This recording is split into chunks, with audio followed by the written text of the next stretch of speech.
શું બીજા લગ્ન કરવા એ ગુનો છે?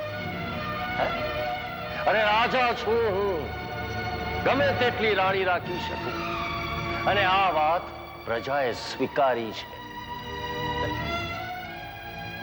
પ્રજા અને સમાજ, કયા સમાજની વાત કરો છો બાપુ? જે સમાજમાં તમારા જેવો રાજા રાજ્ય કરતો હોય એ સમાજની નૈતિકતા શું? નૈતિકતા? અરે નૈતિકતા તો પ્રજા માટે હોય, રાજા માટે નહીં. અને હું કરું ને એ જ નીતિ સમજી. નીતિ? જો એવું જ હોય ને તો અપનાવો તમારી નીતિ.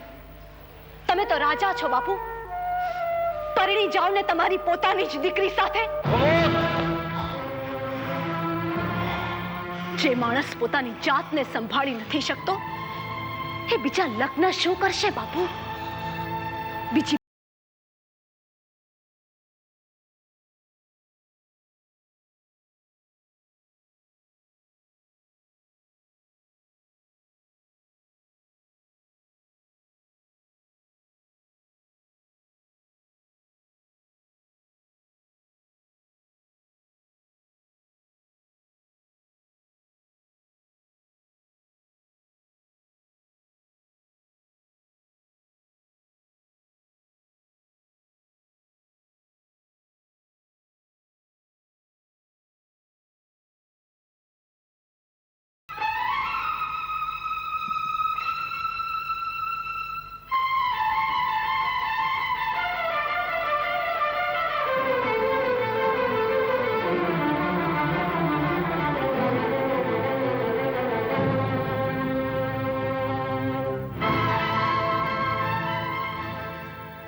શું થયું?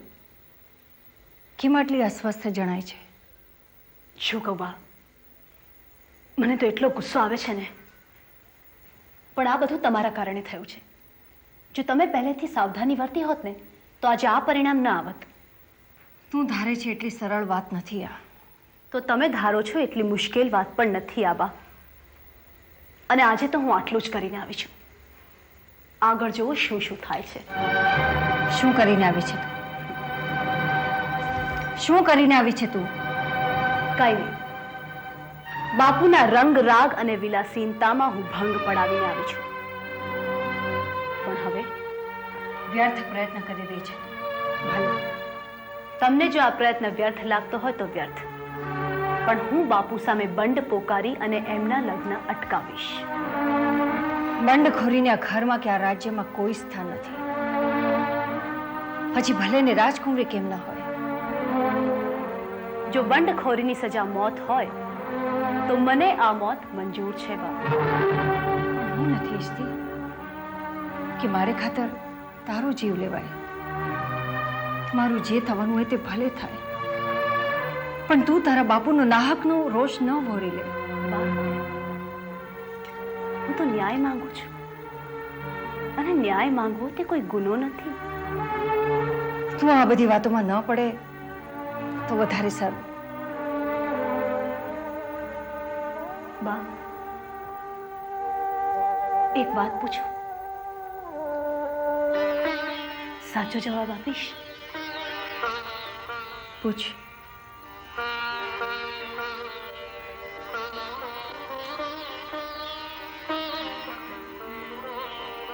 બા, એક મા તરીકે શું તમે એમ ઈચ્છશો કે હું પણ તમારી જેમ પતિના સુખે સુખી અને પતિ જેમ કહે એ જ રીતે જીવન જીવવાનું અને આખું જીવન દુઃખી થવાનું? શું હું પણ તમારી જેમ લોકોની સામે દયામણી બનીને જીવન જીવું? દીકરી, મારી પરિસ્થિતિ, મારા સંજોગો, મારો ઉછેર બધું જુદી રીતે થયું છે.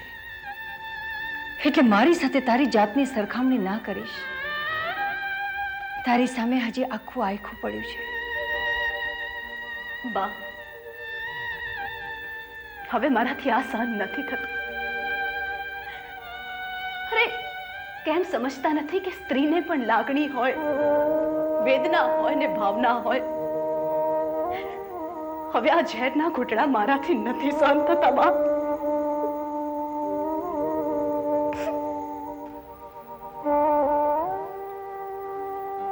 આટલી આકરી ન થા દીકરી, થોડી સમયની રાહ જો, બધું જ સમસૂત્રું પાર ઉતરી જશે.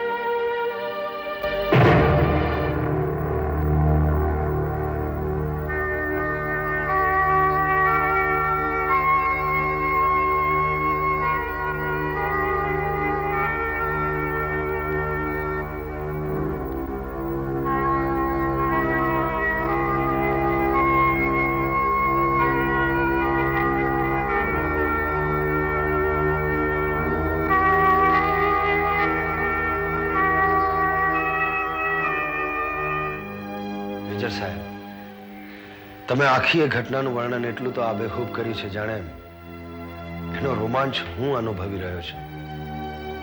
મને તો એવું લાગે છે જાણે આ બધું જ મારી નજર સામે બન્યું હોય. મેં જે વર્ણન કર્યું એ હતો મારો ભાતીગળ ભૂતકાળ. એ બધું જ મેં અનુભવ્યું છે.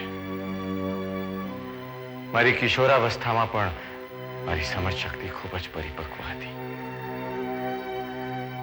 મારા હૃદયમાં ન ભૂસી શકાય રીતે કોતરાઈ ગઈ છે એ યાદો. ટીકી સાહેબ, મને તો આ કુમુદ કંઈક ગજબની હિંમતવાળી છોકરી લાગે છે. પોતાની માતા માટે, સમગ્ર સ્ત્રી જાતિની અસ્મિતા માટે કોઈ છોકરી આટલી બહાદુરી બતાડે, આ સાંભળીને જ હું તો આશ્ચર્ય અનુભવી રહી છું. You are right Kamali. આટલી હિંમત તો આજની આધુનિક યુવતીઓમાં પણ જોવા નથી મળતી.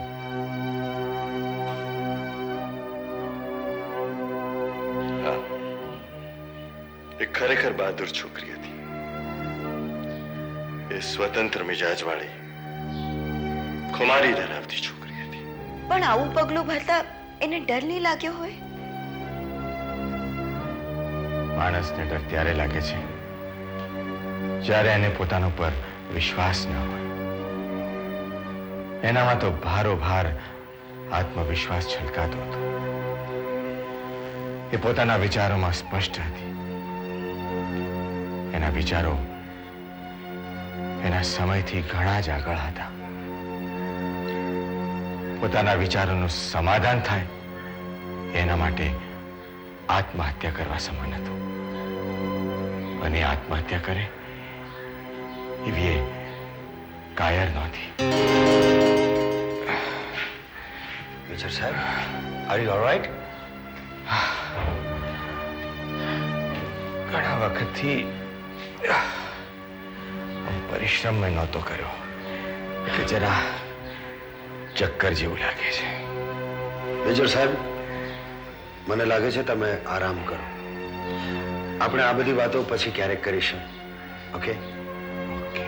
Good bye major. Good bye Nachiket. Please.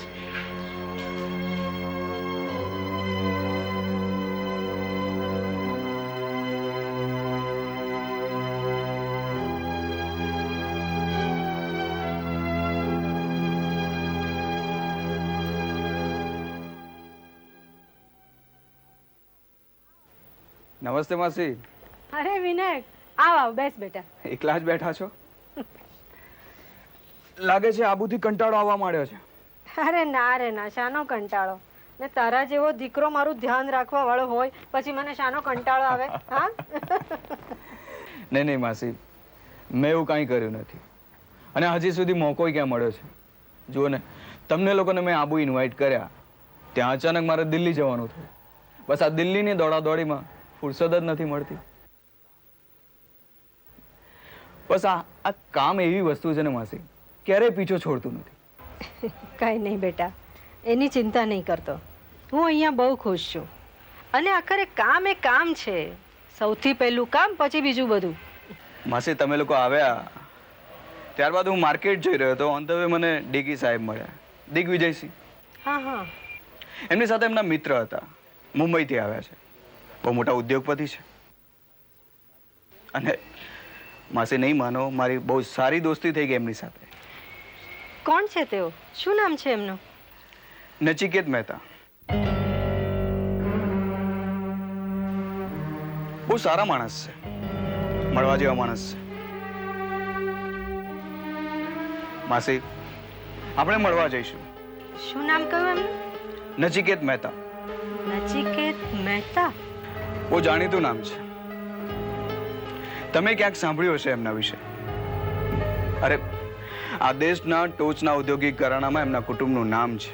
તેઓ અહીંયા આબુમાં છે? હા, હોટલ માઉન્ટ વ્યૂમાં રોકાયા છે. Hotel mount view. માસી કમાલી ક્યાં છે? હા, એ તો સુધી છે બેટા. હજી સુધી? બહુ થાકી ગઈ હતી ને એટલે સૂઈ ગઈ છે. અને આમે સમયની બહુ પાબંદ છે. હા, કે ગમે એટલી થાકી હોય, ગમે એટલું મોડું થયું હોય તો એના સમયે ઉઠી જ જાય છે. તબિયત તો સારી છે ને? હા બેટા, તબિયત તો સારી છે, પણ એનો મૂડ કંઈ બરાબર નથી લાગતો. ગઈકાલે એ હવેલી જોવા ગઈ હતી અને ત્યાં શું બન્યું છે એની ખબર નથી. એ કોઈ નવી જગ્યા, નવું સ્થળ જોવા ગઈ હોય અને એનું વર્ણન એણે મારી પાસે ન કર્યું હોય એવું આજ સુધી બન્યું નથી. પણ હવેલીમાં ચોક્કસ કંઈક બન્યું છે. માસી તમે ચિંતા નહીં કરશો, હું હવેલી જઈને તપાસ કરીશ. ત્યાં સુધી તમે નિશ્ચિંત રહો. ચાલો તો હું રજા લો તમારી. કમાલીને કહેજો કે હું આવીને ગયો. હા બેટા, ગુડ નાઇટ. આવજે બેટા.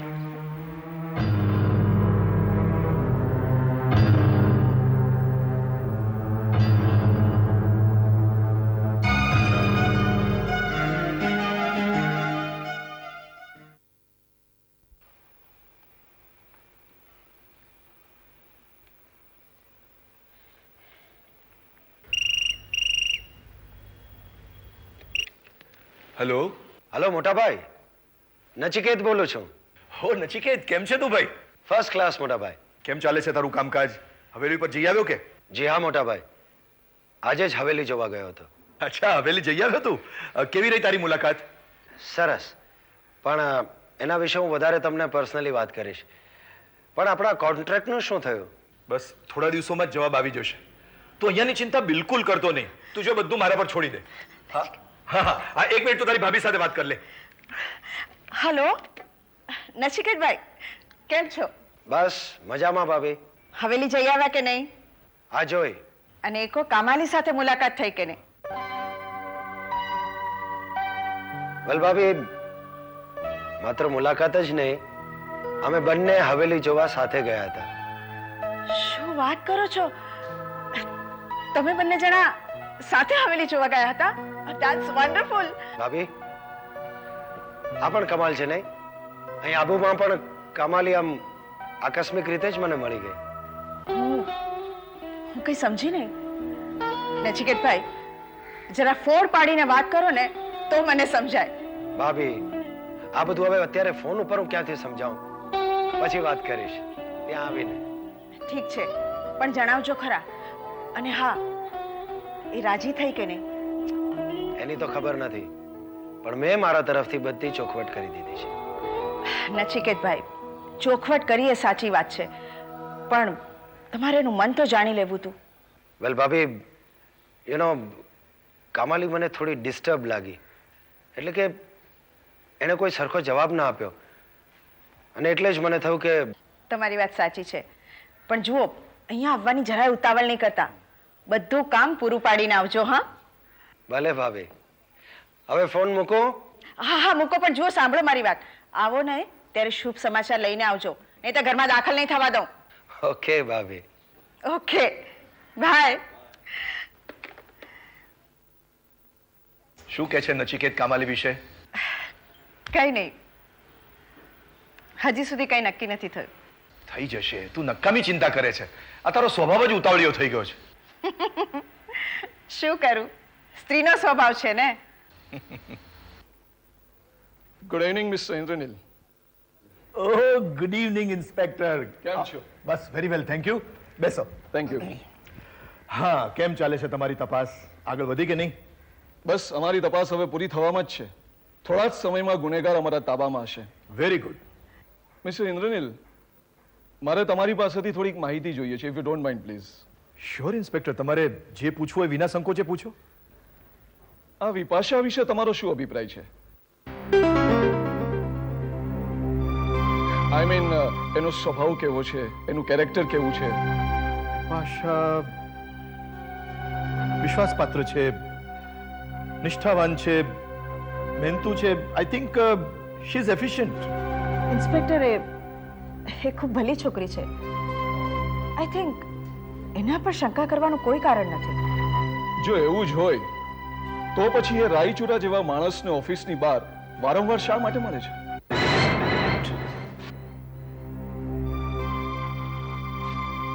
રાયચુરા ને? જી હા,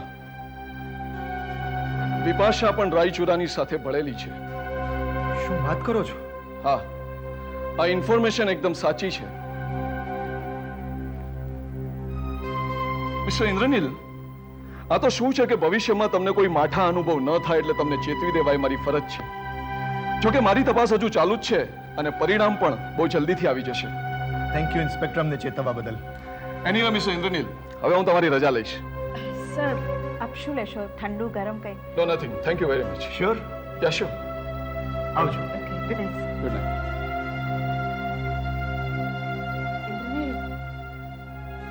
આ બધું શું ચાલી રહ્યું છે? તમને આ વિપાશા વિશેની વાત સાચી લાગે છે? મલ્લિકા, વિપાશા વિશે તો હું પણ નથી માની શકતો. It's unbelievable. Yes I know. અને જો આ વાત સાચી હોય તો ખૂબ આઘાતજનક છે.